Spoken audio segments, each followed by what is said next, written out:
tenho 59 anos, eu apenas nasci em São Paulo, né? Minha família já era de São José dos Campos, eu apenas nasci lá em São Paulo e logo já voltei para a terrinha. Eu sou engenheiro civil, formado em 1980, com mestrado em planejamento urbano e regional pela Universidade do Vale do Paraíba, e trabalhei durante 38 anos na Prefeitura de São José dos Campos, inicialmente na Secretaria de Obras, depois Secretaria de Planejamento, Fundação Cultural Cassiano Ricardo e, por último, antes de aposentar, na Secretaria de Planejamento Urbano novamente. Meu pai chamava Simão Schuster, foi o primeiro professor de matemática efetivo do Coronel João Cursino, chegou aqui em 1951. Ele também deu aula na ITEP e no Olavo Bilac. Então, a vida dele era dar aula, ele dava aula de manhã, à tarde e à noite, é uma coisa que ele gostava. E quando ele se aposentou, ele até ficou bastante aborrecido, porque o que ele mais gostava acabou. Mas ele deu aula para gerações aqui em São José, e eu me recordo de, às vezes, encontrar na rua junto com ele, encontrava o pai, o filho e, às vezes, até o neto, os três gerações que tiveram aula com ele, sobretudo no João Cursino, né? Mas ele também gostava de dar aula na ETEP, que ele achava que os estudantes eram bastante interessados, como é até hoje. É uma escola de ensino técnico bastante conhecida e importante, seja São Paulo ou Brasil, né? Eu tenho uma irmã só, na verdade é engenheira também, que mora no Rio de Janeiro. Minha mãe também foi professora no Flávio Bernick Macedo, que inicialmente funcionava ali perto do cemitério, na Coronel José Monteiro. Depois se mudou lá para Vila Maria. Ela foi professora primária, naquela época, primário, ginásio e colegial. Ela foi professora a vida inteira. Então, na verdade, eu tive o privilégio, talvez, de ter dois professores em casa a minha vida inteira, né? A família da minha mãe já era mais antiga. Na verdade, meu avô, que é o Nelson Dávila, chega em São José dos Campos em 1914. Chegou para fazer uma visita, recém-formado médico, acabou constituindo família e ficou até morrer. Constituiu família. Minha mãe nasceu aqui em São José, todos os meus tios. Então é uma família que já veio aqui de São José dos Campos já há muito tempo. Então, o Vicentino Aranha, na verdade, foi um dos lugares que ele trabalhou. Aqui ele foi diretor clínico entre 1928 até 1953, quando ele faleceu. Ele começa em 1914 na Santa Casa de Misericórdia, que na verdade não é no lugar onde a gente conhece hoje. Ela é lá na Avenida São José, esquina com a Coronel José Monteiro. Então lá ele foi diretor da Santa Casa, depois foi tudo mais ou menos junto, diretor aqui do Vicentino Aranha nessa época.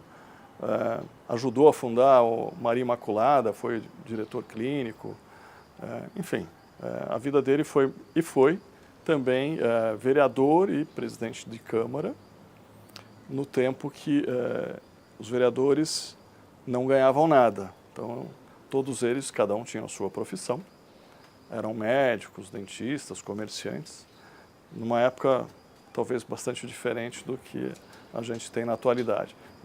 Ele era médico, mas ao mesmo tempo era vereador e foi por muito tempo presidente da Câmara de São José dos Campos. Depois, na década de 40, eu tive um tio que, na verdade, ele era procurador do Estado. Naquela época, chamava-se interventor sanitário ou prefeito sanitário, como queira. E ele foi prefeito sanitário entre 42 e 47, que é o Pedro Popini Mascarenhas. Então, mais ou menos a família tem essa ligação com São José muito forte, em termos de cuidar da cidade, né? de gostar da cidade. Acho que isso já veio de geração, né? Talvez esse é o meu interesse pela história aí de São José, embora seja engenheiro. Bom, meu tio Faustino, na verdade, Faustino Nelson Dávila, né? Ele, dos filhos, foi o único que, na verdade, seguiu a carreira do meu avô. E, aliás, curiosamente, os dois estudaram na mesma escola, que era a Faculdade Nacional de Medicina do Rio de Janeiro. Ele se formou em 49 e trabalhou em São José dos Campos o tempo todo, entre 49 até 97, quando ele veio a falecer. Ele mais ou menos seguiu os passos do meu avô, óbvio que numa cidade bastante diferente, um cenário diferente. As épocas vão se mudando, o tempo vai, as pessoas mudam, a cidade muda, enfim. Meu avô pegou uma cidade mais provinciana, mais conservadora, e meu tio já pega uma outra época. Chegou inclusive a ser uma época, ele se lançou candidato a prefeito, ele tinha o seu idealismo lá de socialista, né?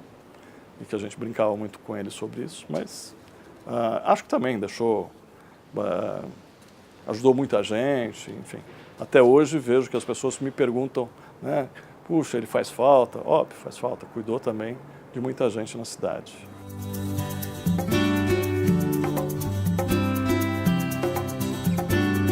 Acho que puxei um pouquinho o lado do meu pai, que era matemático e físico. E meu pai também chegou a estudar engenharia. Ele não concluiu engenharia, mas ele chegou a estudar. Então talvez essa influência, esse gosto de projetar, E eu, basicamente, eu fui mais para a área de planejamento urbano e de urbanismo e patrimônio cultural do que propriamente o engenheiro. Porque acho que essas outras coisas somam mais em relação à cidade como um todo. Na verdade, eu entrei 2 vezes na prefeitura. A primeira foi em 1976, eu já estudava engenharia, e um amigo meu, que também hoje é engenheiro, já não está mais aqui em São José, chamava Tadeu Brandão Bittencourt. Ele era já da prefeitura, e ele me conhecia e ele falou, olha, tem uma vaga lá na prefeitura para você ser vistor de parquímetros. Eu falei, puxa, mas eu estou estudando engenharia. Ele falou, não, é uma forma de você entrar, trabalhar e depois, com o tempo, se você der certo, a gente passa você para engenharia. Então eu entrei em 76, na verdade fui trabalhar com parquímetros, mas trabalhei pouco tempo com parquímetros. Depois eu saí, na verdade, da prefeitura, fui fazer outras coisas, e aí em 77, final de 77, me convidaram novamente, mas aí especificamente para a parte de construção, que era a coisa que eu estava estudando, que eu gostava. Foi a mesma pessoa que me convidou anteriormente, me convidou para voltar. Eu aceitei. Na verdade, naquela época você não tinha propriamente um concurso. O que tinha é que você fazia uma prova junto com outras pessoas para 2, 3 vagas. Então a gente tinha lá, eu me recordo, cerca de 40 pessoas. Tinha uma prova escrita que era dada. Isso foi na época do prefeito Edinardo José de Paula Santos. Os prefeitos naquela época eram nomeados. Então a gente fazia essa prova. Da prova eles selecionavam alguns para fazer uma entrevista pessoal, e daquele pessoal é que você escolhe. Então eu acabei entrando desta forma. Eu primeiro fui trabalhar na parte de obras, chamava divisão de projetos particulares, na parte de vistoria de obras. Então trabalhei durante muito tempo circulando por São José e conhecendo, até que foi bom, porque na verdade você andava a pé, né? A prefeitura, os carros da prefeitura levavam você até o bairro e você tinha que, dali você se virava para andar. Isso faz com que você conheça a cidade, né? É diferente você passar de carro, você não vai ter a mesma perspectiva do que você andar a pé pelos lugares que você começa a descobrir detalhes. Então foi interessante, e ali eu fui subindo, virei supervisor dessa área. Antes de me formar, eu já era chefe de divisão de projetos particulares. Depois eu me formei em engenheiro. Nessa área fiquei 17 anos, mais ou menos. Cheguei a responder pelo departamento de engenharia. E depois eu fui para a Secretaria de Planejamento. Fiquei de 1995 até 2001. Aí fiquei na Secretaria de Planejamento, fui diretor de Planejamento Urbano por 2 anos naquela época. Depois Fundação Cultural por 12 anos. E por último, onde eu fui diretor de Patrimônio Cultural. E por último, na Secretaria de Planejamento novamente, onde eu fui diretor de projetos urbanísticos. Então, ao longo desses anos eu pude participar um pouquinho de obras, planejamento, patrimônio, urbanismo. Acho que foi interessante. Não me arrependo de nada.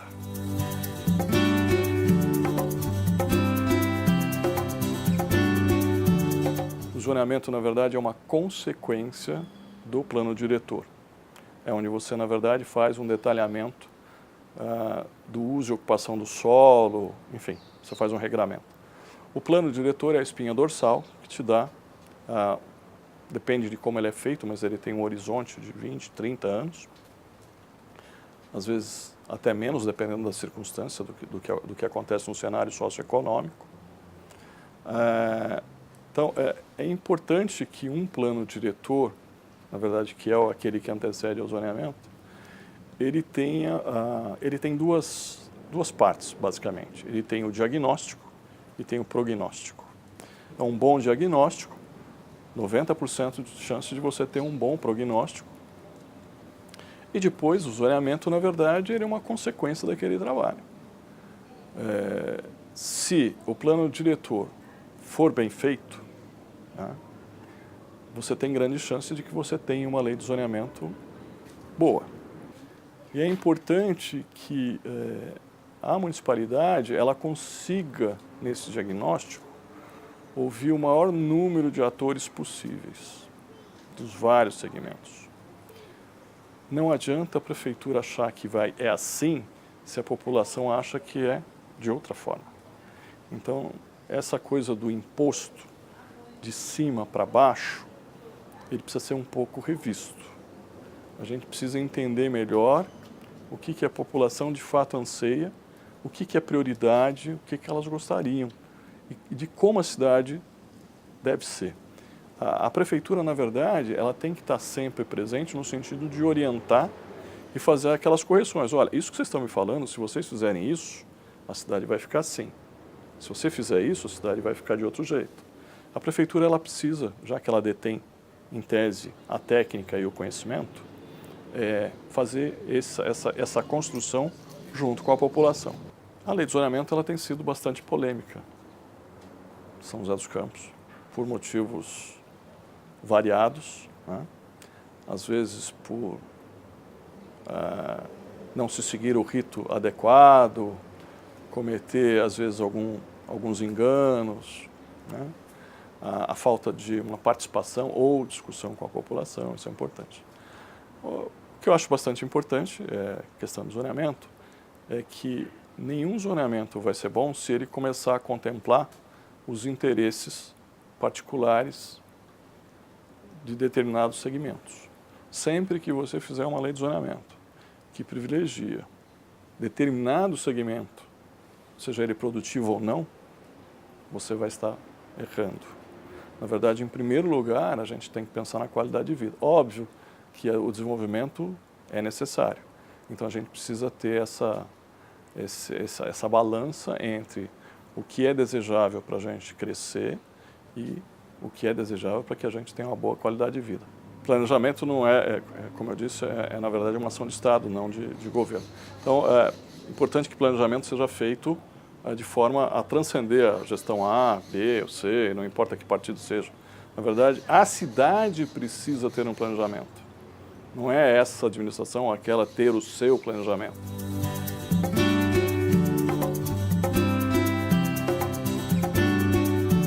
Bom, na verdade, a minha ligação com o patrimônio cultural, ele começa mais ou menos em 1983, 84. Nós tivemos aqui um arquiteto que foi secretário de planejamento, que é o Adalto Paes Manso.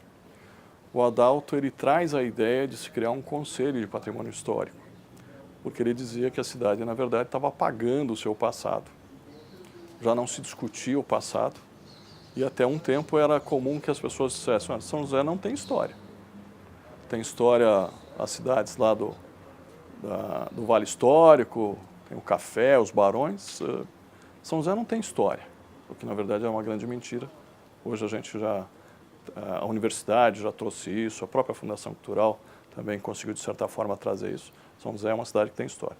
Mas começa então em 84, quando na verdade eu participei do grupo que elaborou e formulou o Conselho de Patrimônio Histórico, o CONPAC.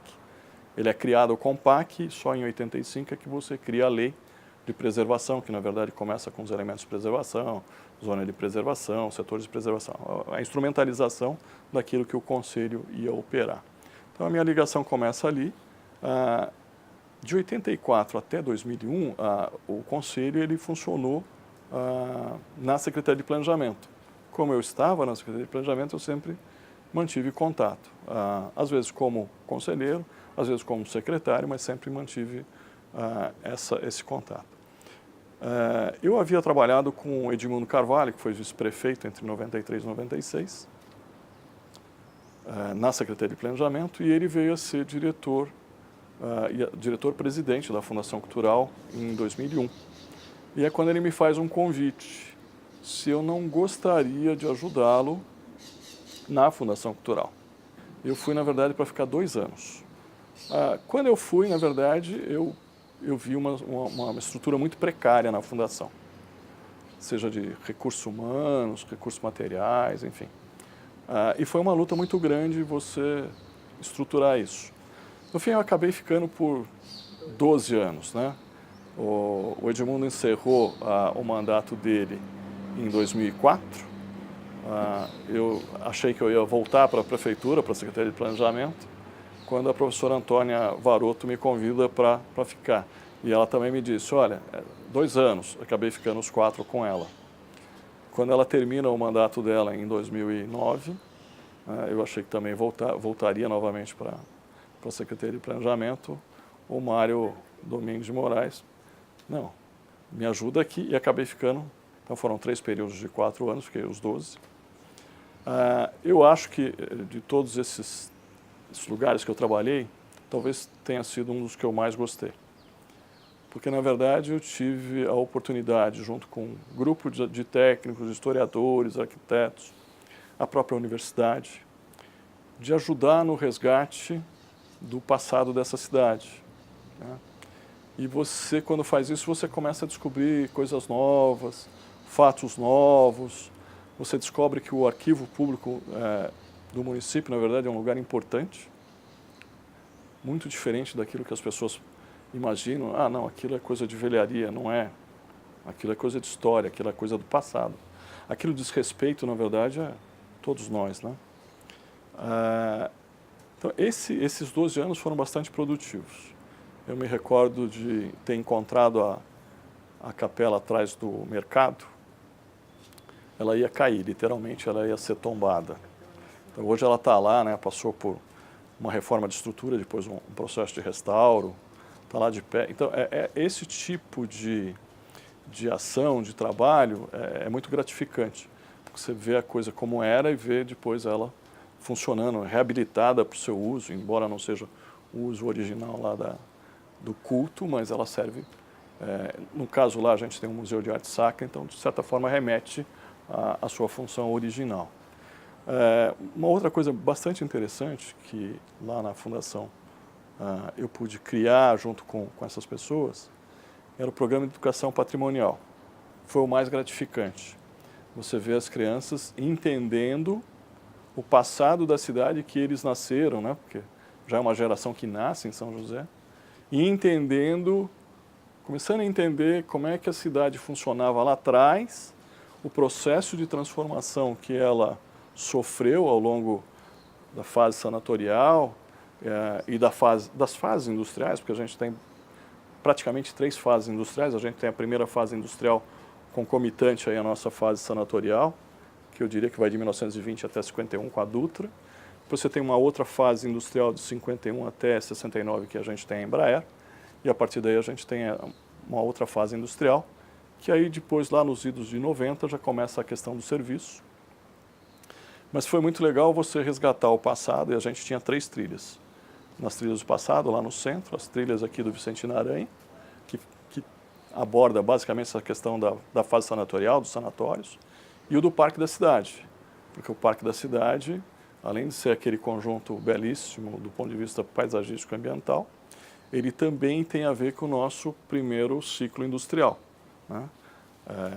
Da tecelagem Paraíba. Quer dizer, tudo aquilo é fruto também da fase industrial, da nossa primeira.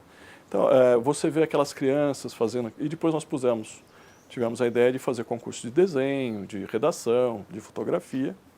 E isso, de certa forma, isso foi criado lá atrás e, até onde eu sei, continua até hoje, né? Quer dizer, é uma coisa que se consolidou. E era muito legal você ver as crianças, sobretudo da periferia, que às vezes passavam com os pais pelo centro da cidade, mas não sabiam. E eu já tive vários relatos que hoje os pais dizem que quando vinham com as crianças, a criança ensina o pai. Por isso que eu disse que você precisa atacar a criança, na verdade, talvez seja o grande multiplicador ou modificador da nossa sociedade. E aí a criança que ensina o pai, olha, aqui foi isso, aquilo, aqui nesse prédio foi aquilo outro, etc e tal, aí muda. Então, eu acho que essa fase do patrimônio cultural, esses 12 anos, foram bastante gratificantes.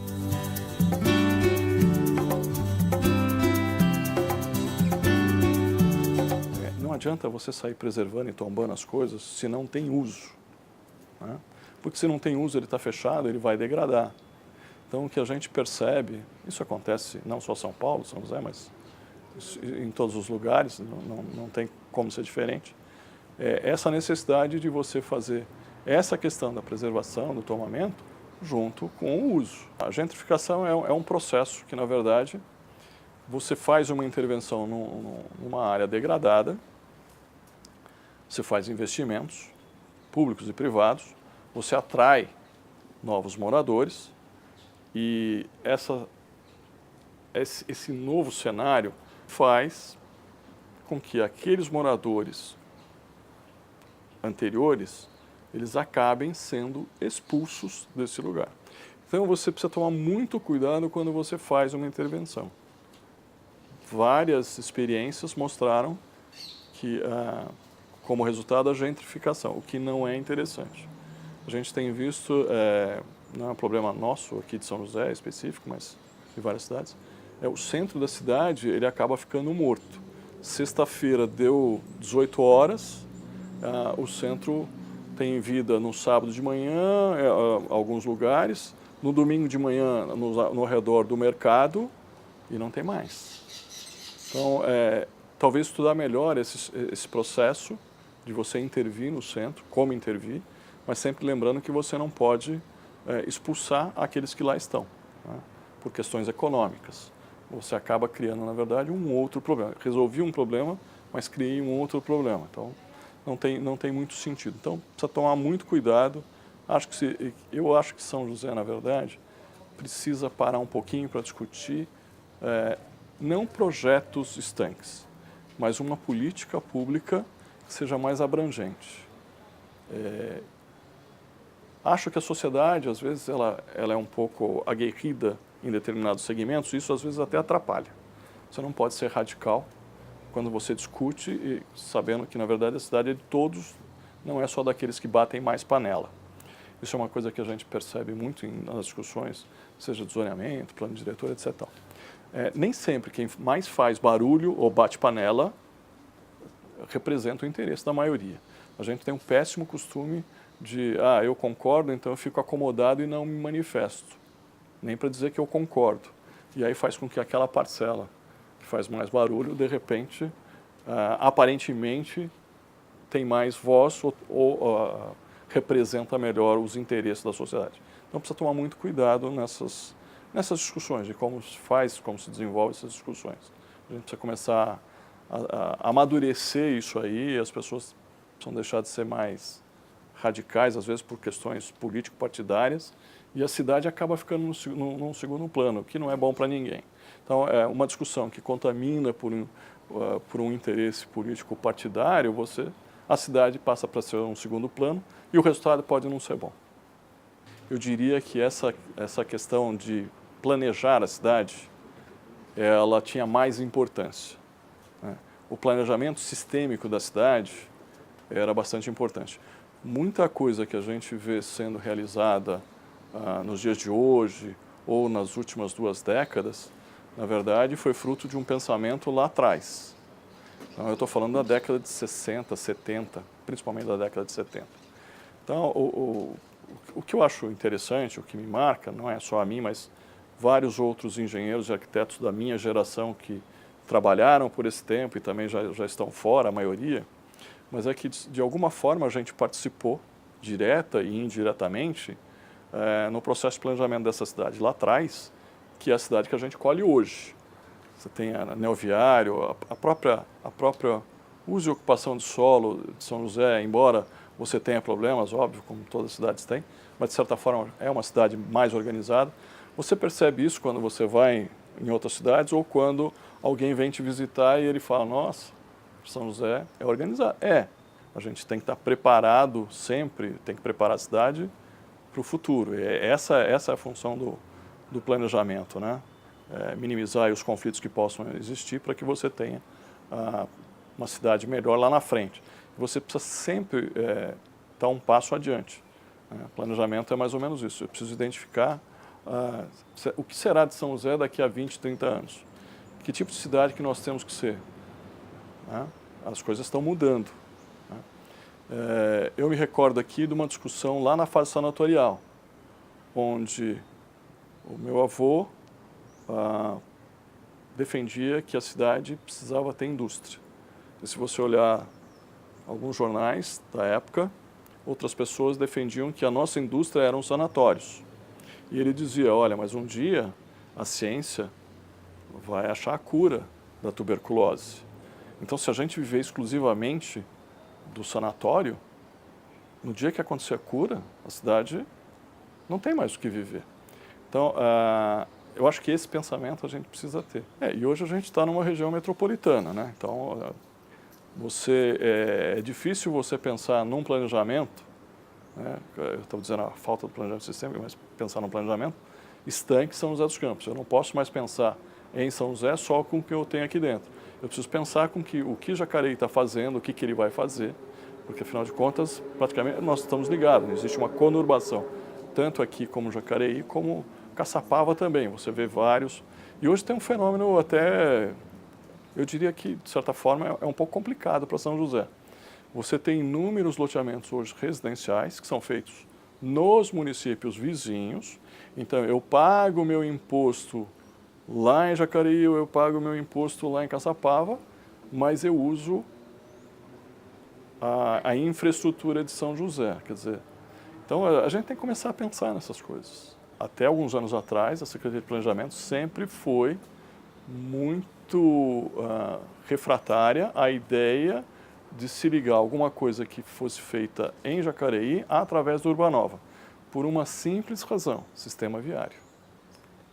Você tem um único ponto de transposição do Rio Paraíba, você tem a Lineu de Moura, que já é um problema.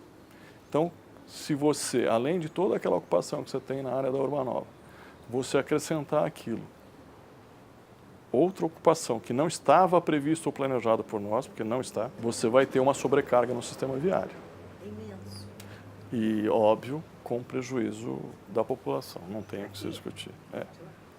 Por isso até que a gente precisa, de certa forma, distribuir um pouquinho nosso uso e ocupação de solo, em que eu tenha situações de comércio e serviço, próximo aí do uso residencial, óbvio, com seus devidos cuidados.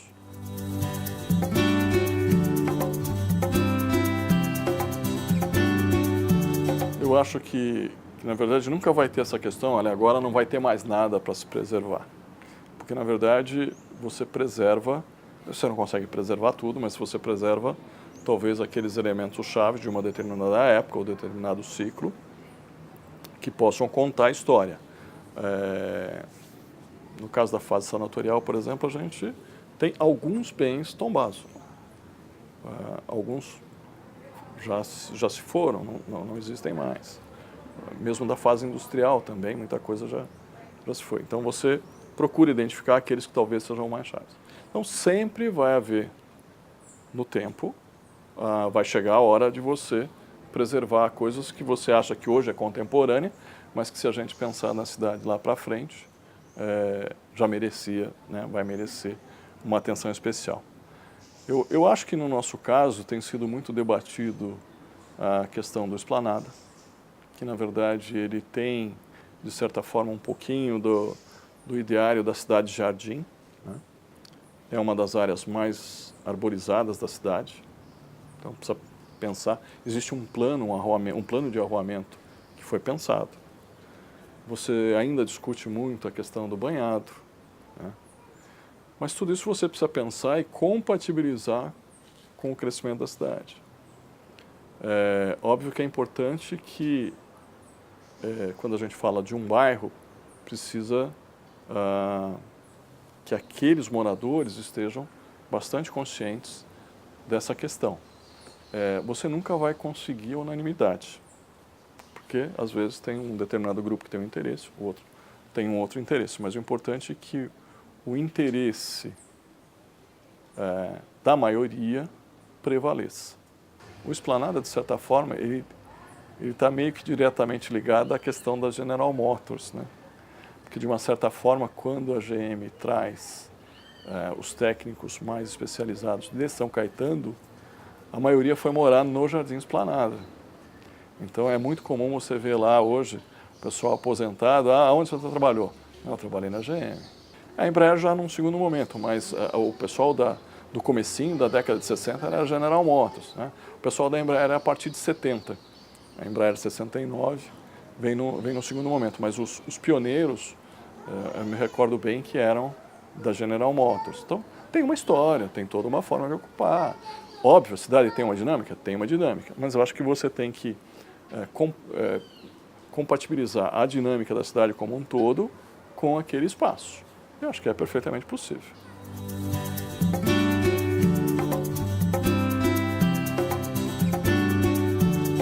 Existe um consenso que as cidades, quando elas começam a crescer em demasia, você deixa de ter o controle. Então, na verdade, a prefeitura, independente das suas regras, do seu regulamento, ela acaba ficando a reboque de alguns acontecimentos, né? Eu estou dizendo isso até porque tem uma série de leis de puxadinho que acaba regularizando a cidade clandestina, e isso é um problema sério. Mas eu acho que São José, na verdade, ela vai poder crescer enquanto você dispor de espaços físicos adequados. Nós temos um problema em relação à Zona Norte, que eu imagino que a gente deveria ter muito cautela. A Zona Norte, ela não dá para expandir por conta de relevo, terreno, áreas enfim, uma série de coisas.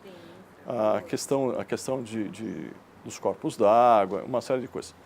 Nós temos que tomar um cuidado também para cima da Carvalho Pinto, que é onde a gente tem todas as nascentes, né, de todos os tributários que vão desaguar aí no Paraíba. Então, eu não posso ter nada lá a montante ou nessas nascentes, porque eu vou comprometer, na verdade, todo o meu sistema hídrico. Então, o que eu acho que a cidade vai crescer nesses vazios que a gente tem. Eu diria que para a Zona Sul a gente está praticamente esgotado, alguma coisa na Zona Sudeste. Eu acho que a bola da vez é a Zona Leste, mas a gente vai estar, na verdade, meio que cercado pela questão da várzea do Paraíba, do banhado.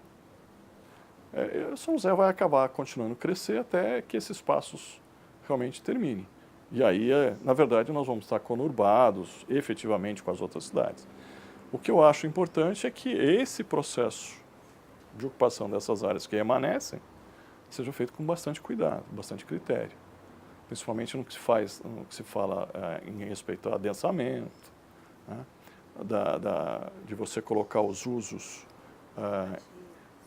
compatíveis, enfim, tem uma série de cuidados que eu acho que você tem que ter. Acho que a grande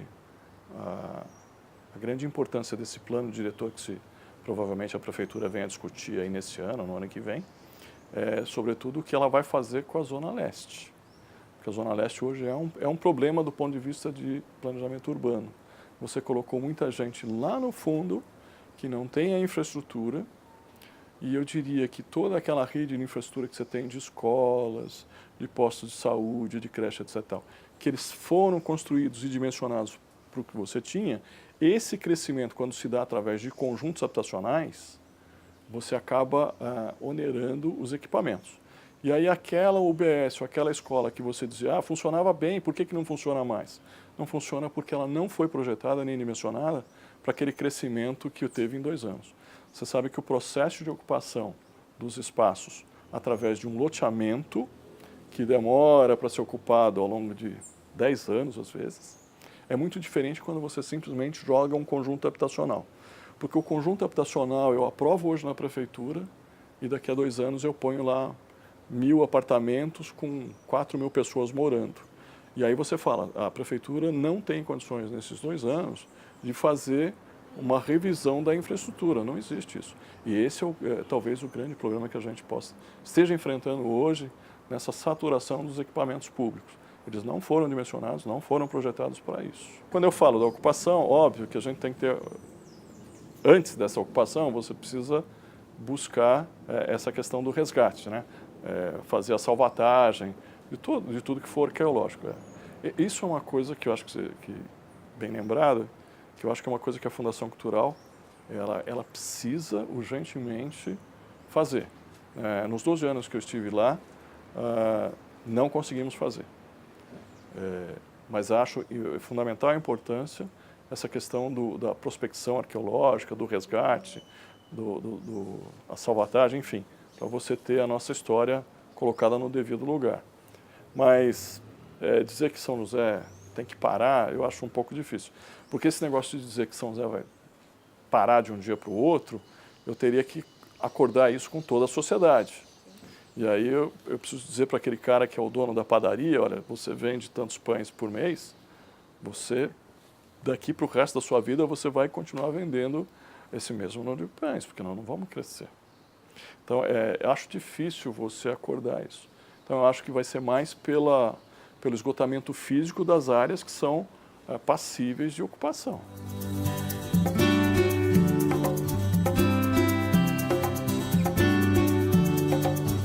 Bom, quando eu estava na Fundação, me surgiu a ideia, não era propriamente um livro, a ideia não era fazer livro, mas o que eu percebia é que as pessoas conheciam fatos isolados da nossa história. O historiador, quando ele faz um documento com todo aquele requinte histórico, de precisões, de datas, etc. e tal. Acho isso importante. E eu senti essa falta, mesmo dentro dos projetos de programa de educação patrimonial, quando a gente pesquisava texto, história, etc. e tal. Tem esse livro, fala disso, aquele fala do outro, etc. e tal. Eu imaginei que seria interessante organizar tudo isso, mostrar desde a fundação de São José até ali o finalzinho da fase sanatorial, como é que foi se dando essa mudança? Quem eram os atores? Porque hoje, se você perguntar na cidade quem foi Rui Dória, quem foi Nelson Dávila, talvez você não vai encontrar resposta nas pessoas da cidade. Mas era importante que você deixasse isso, de uma certa forma, consolidado. Então, surgiu a ideia de fazer esse documento. Eu já havia feito uma pesquisa durante 4 anos, fui fazendo. E o Alberto Queiroz, que era um colega de prefeitura, um dia ele chegou perto do computador e falou, o que é isso? Eu fui mostrar para ele a minha ideia, que era. Ele falou, não, mas isso dá um livro. Eu falei, não, Alberto, isso aqui é mais para ajudar aqui a gente na fundação mesmo, as pessoas que fazem pesquisa, e daqui vão buscar outras coisas. Não, isso dá um livro. E aí ele colocou na minha cabeça de que aquilo daria um livro, um almanaque, no fim, que nós chamamos. Então, São José dos Miquins, entre fazer pesquisa e propriamente ele ser editado, demoraram 6 anos. E foi muito interessante. É um livro aí de quase 800 páginas, 700 ilustrações. Ele foi feito para o leigo, para aquele que gosta de conhecer a história. Muita coisa veio do arquivo, né, que a gente conseguiu. Eu acho que o livro, ele, para mim, superou as expectativas. A tiragem era de 2.000 livros, ele está esgotado. A Fundação vendia esse livro. Hoje, de vez em quando, eu pesquiso no sebo. Se o livro for muito ruim, tem bastante no sebo. Se o livro é bom, vai ter pouco. E, graças a Deus, ele tem poucos exemplares no sebo. Eu vi outro dia, tinham 3.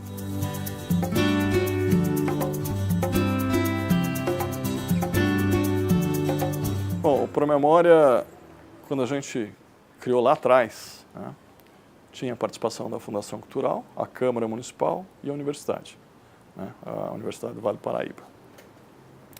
Eu acho que a importância é exatamente você...